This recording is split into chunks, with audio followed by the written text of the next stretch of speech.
fish port nila. Maraming pagka-umaga, napakaraming po mapipili ang mga isda. Sariwang-sariwa po galing sa Aplayan.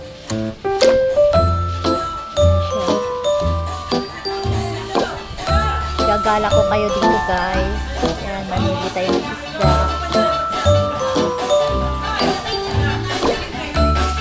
Natin shout out kay Madonna, Edwin Gold. Siya po yung sponsor namin dito. Hi Daddy Edwin.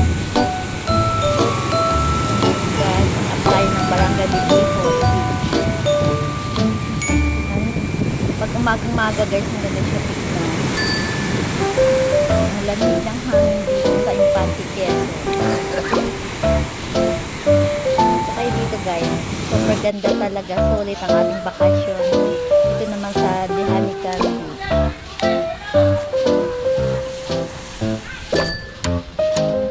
Ito naman po sa Peaceport Infante Quezon. Ayan siya. Mahina kasi signal dito guys, kaya hindi siya nakakapag-full talaga ng video.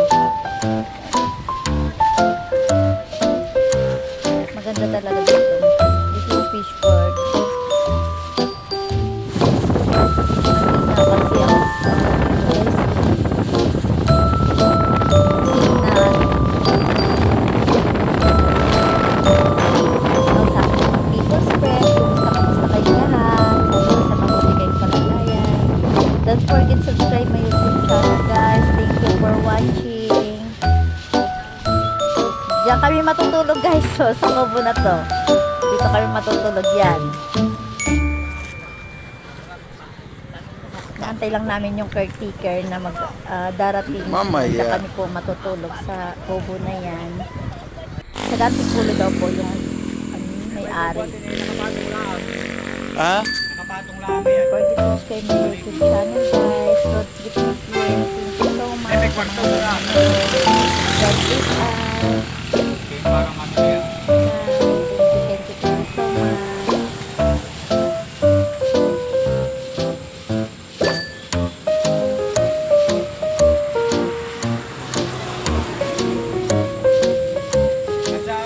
May-ari na yan ay. Ah.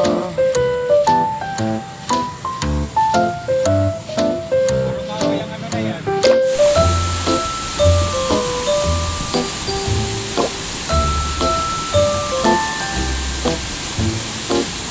na kami sa Pinlac Falls guys. Ang lamig ng tubig dito guys. Grabe. Sobra-sobra talaga. Ang ganda dito.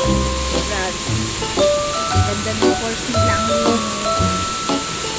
Sa Pinlac Falls, Barangay Magsaysay, Infante Quezon. Ang ganda dito guys. Kulang yung oras niyo. Kailangan pag pumunta kayo dito 1 week para masulit yun yung gala. Huwag lang mahina ang signal. Kaya hindi talaga tuloy-tuloy na pag-video.